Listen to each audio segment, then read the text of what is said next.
You put the phone down at 11 o'clock. You lie in the dark, and the mind, which has been fed continuously for the previous 3 or 4 hours, does not stop. It accelerates. Images from the feed appear without being summoned. A comment you read 2 hours ago surfaces again, unresolved. A comparison you made, your life against someone else's, in the half-second it took to scroll past their photograph, sits in your chest like something swallowed wrong. By midnight, the mind is fully awake.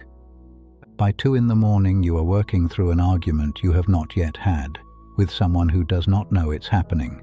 You put the phone down 8 hours ago.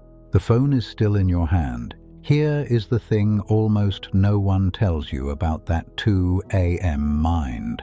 Underneath all of it, underneath the noise, the replaying, the comparison that won't settle, there is something quiet. There has been the whole time. A steadiness that was there before the feed, that does not need the feed to stop in order to exist.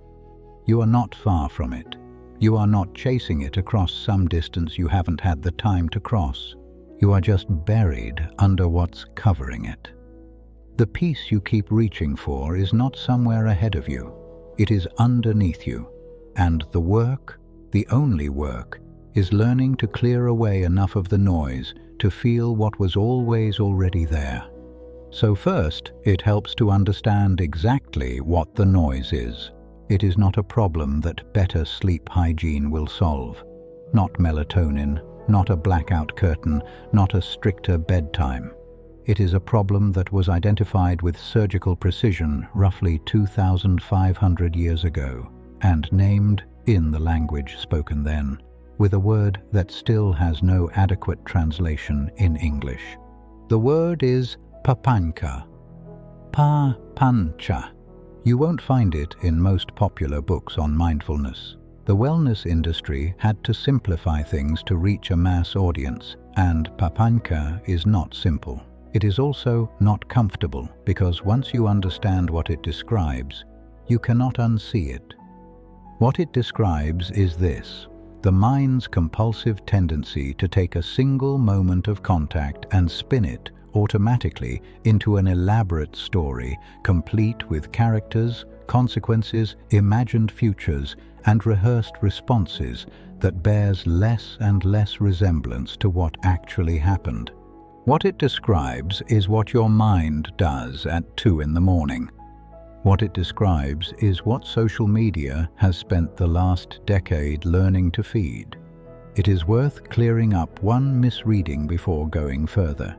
Papañca is often translated simply as mental proliferation and treated as roughly the same thing as overthinking.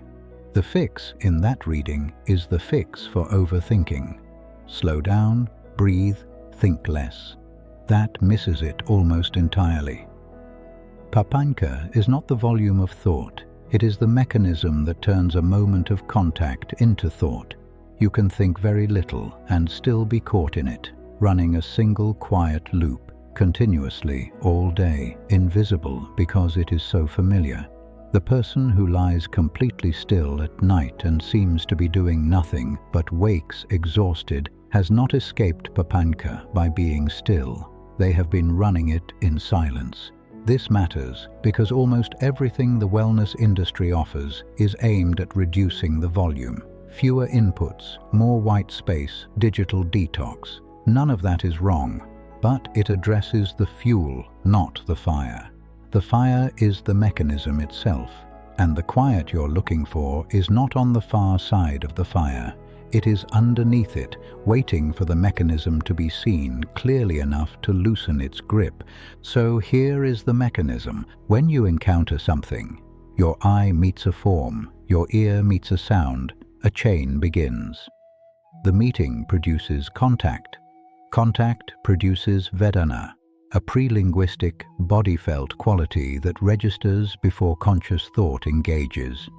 Every moment of experience carries it, pleasant, unpleasant, or neutral. That feeling tone becomes perception. Perception becomes thought. And thought generates what the old texts call the proliferating perceptions, the cascade of comparisons, associations, fantasies, and conclusions that unspool endlessly from a single moment of contact.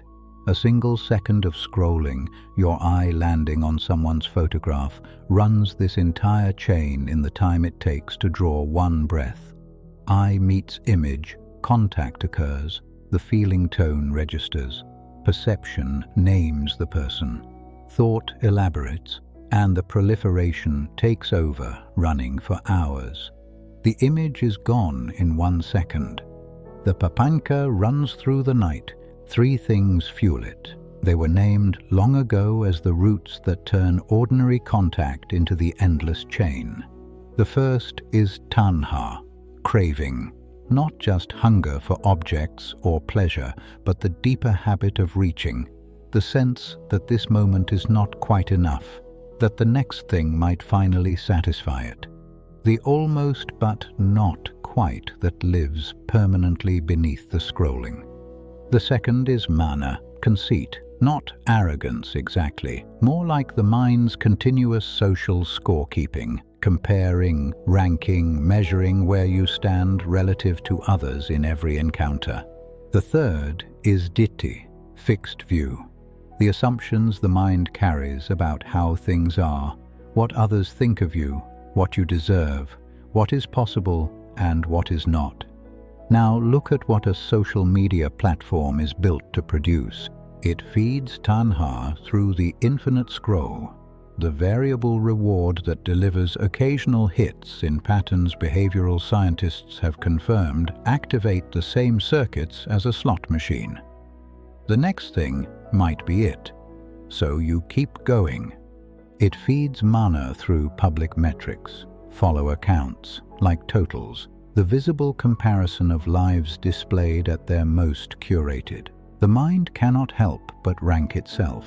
It feeds ditthi through amplification. Content that provokes strong reactions travels further, so the feed gradually fills with material that confirms whatever you already believe. The view that feels obvious becomes the only view. None of this required a smartphone. The mechanism was described before writing systems existed across much of the world. But if you had deliberately designed a machine to maximize all 3 at once, you would arrive eventually at something that looks very much like a modern feed. Notice what this means. The chaos in your head at 2 a.m. is not a personal failing. It is not weakness or a lack of discipline or proof that something is wrong with you. It is a mechanism, an ancient, well-mapped, entirely impersonal mechanism that has been deliberately fed all day. Seeing that is the first clearing. The noise is not you. It is running on top of you. And underneath it, the quiet is intact. Consider 3 ordinary situations, not extreme ones, the kind most people pass through several times a week. You are scrolling after dinner and see a photograph of someone you know at an event you were not invited to. The actual contact lasts less than a second. Then the proliferation takes over. By the time you have scrolled 2 more posts, you are running a fully elaborated story. Why you weren't invited, what it means about the relationship, what you would have said. You have not moved. The photograph has not changed. The entire injury was assembled in your mind from one moment of visual contact. A colleague sends a message that ends without its usual warmth. A short reply where they normally write more. The feeling tone registers as unpleasant.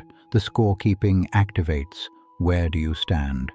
By morning you have a theory, a rehearsed conversation you never had, and a body that has been carrying mild stress for 12 hours over a sentence the other person sent in 3 seconds while thinking about something else. And then the one that happens at night. You put the phone down. The last thing you saw stirred craving. For a life that looked simpler, more beautiful, more certain than yours. The mind, in the dark with no new input, turns the mechanism back on itself. It generates. It elaborates. It runs. By 3 in the morning, you are tired from thinking. The roots do not need the phone to keep going. They only needed it to get started. There is a fourth one, and it is the one you probably did this morning. Your eyes open, before your feet touch the floor, before the day has made a single real demand. Your hand reaches for the phone, not because you decided to. The reach happened slightly ahead of you, the way it always does. And in the 90 seconds that follow, the mechanism is loaded for the entire day. A headline, 3 notifications, someone's curated morning, a work message you cannot answer yet but will now carry. You have not stood up, and the proliferation is already running. By the time you are in the shower, you are rehearsing a conversation. By the time you are dressed, you have ranked your day against someone else's. You did not wake up agitated. You woke up quiet. There is a narrow window, most mornings, of a minute or two before the mind fully boots. And in that window, there is no story yet, only the plain fact of being awake. The agitation was added, loaded in, and then for the next 16 hours, you call it me. It is not you. This is the part worth slowing down for because it changes everything that follows. The chaos in your head is not a character flaw. It is not weakness or laziness or proof that you are uniquely broken in a way that other, calmer people are not. It is a mechanism, ancient, well-mapped, entirely impersonal, that has been deliberately fed all day by systems built to feed it. Seeing that even once is the first real clearing. The noise is not who you are. It is running on top of who you are. And underneath it, the quiet is intact. It did not go anywhere. It was simply covered. That this mechanism is real and ancient, and not a flaw unique to you, has been confirmed from 2 completely different directions.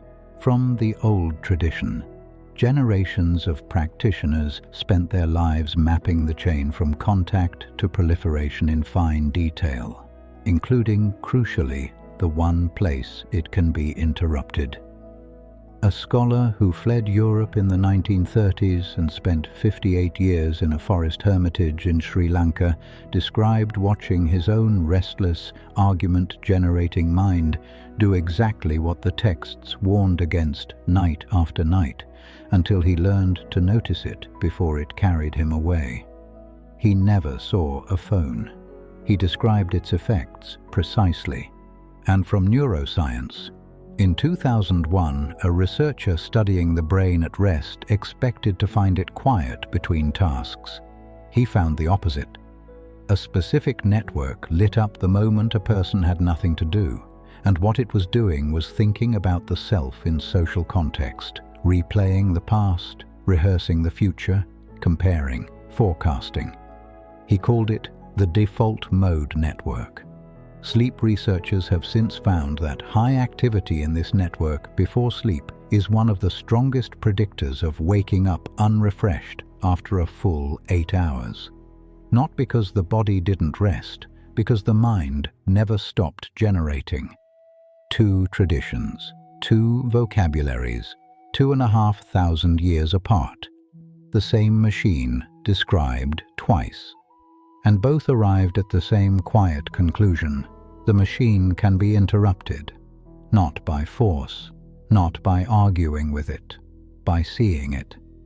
The interruption happens in a gap most people never notice, the fraction of a second between the raw feeling tone and the perception that follows it. That gap is where the chain can be broken before it builds. And the quality of attention that finds the gap is not the soft noticing the word mindfulness has come to mean. It is closer to non-superficiality, staying with what is actually here long enough to see it, rather than being swept downstream by what the mind generates from it. Most of the time, the mind is swept downstream. Papañca is what downstream looks like. The quiet you're missing is upstream, closer than the noise, not further. Peace isn't the absence of chaos, it's the quiet within it.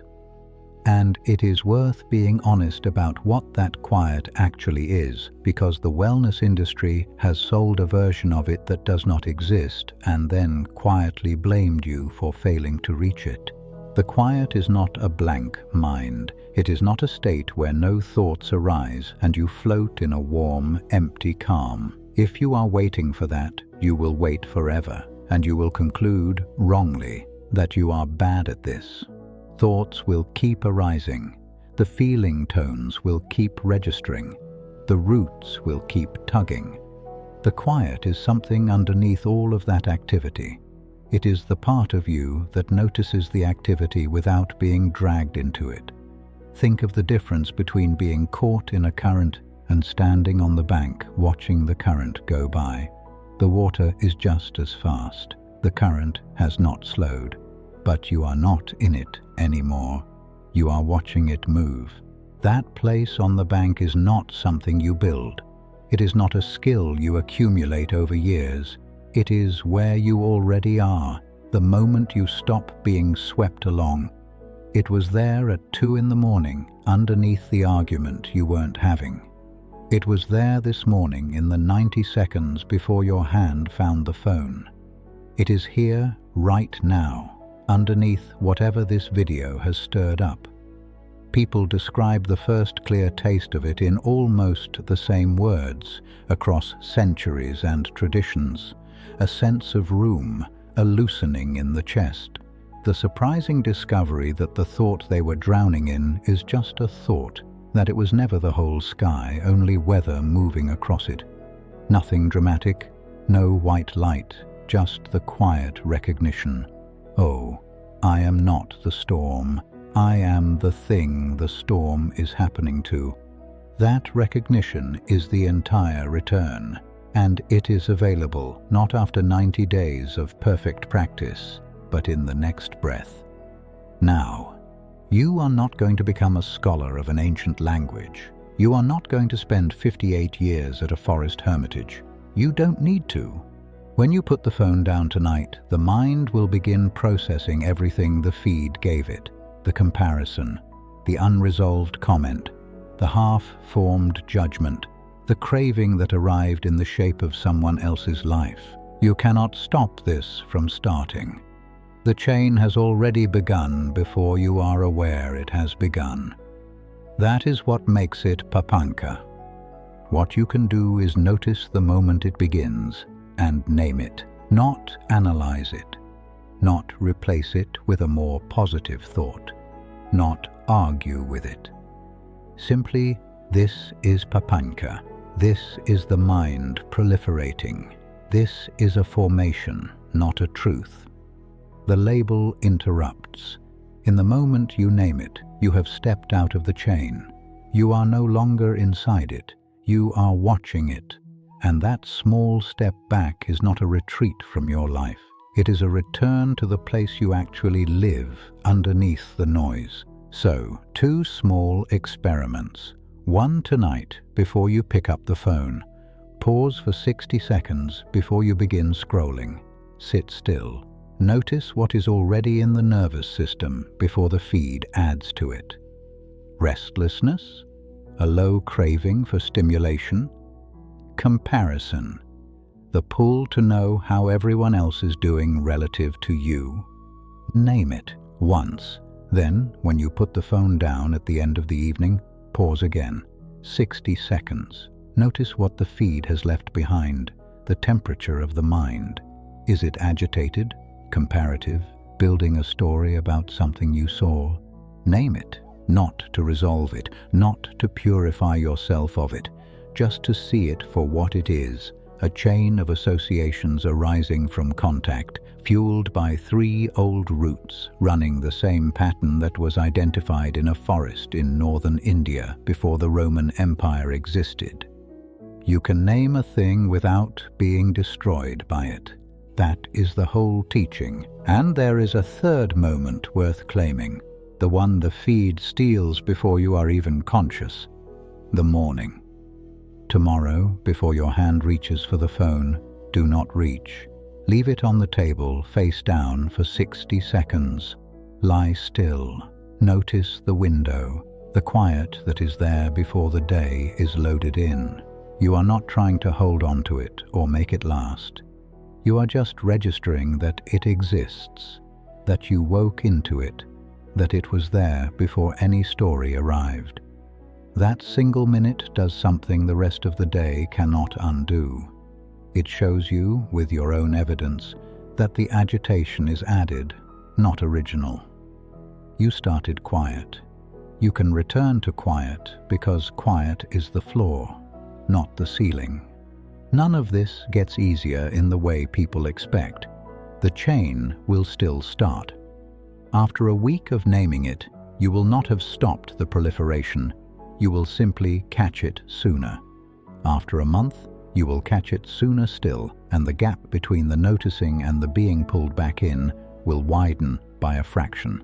That fraction is the whole practice.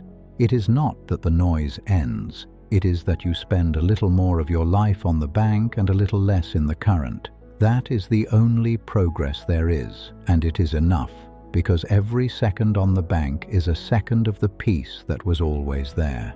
Do not measure it by how calm you feel. Measure it by how quickly you notice you weren't. And in the naming, something quietly becomes obvious. You are not the chain. You are the one who can see it. That one, the one watching, was never agitated. It does not need the noise to stop. It has been steady underneath all of it the entire time.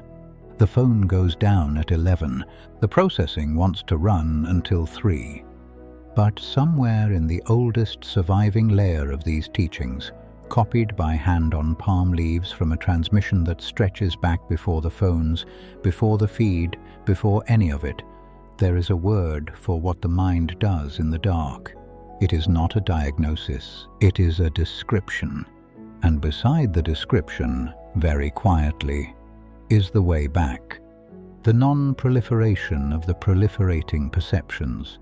The awareness of the feeling tone before it becomes the story. The gap between the feeling and the chain it generates. It was there long before the phones. It is there underneath the noise right now. And it will still be there, quiet, solid, unbothered, when you put this one down.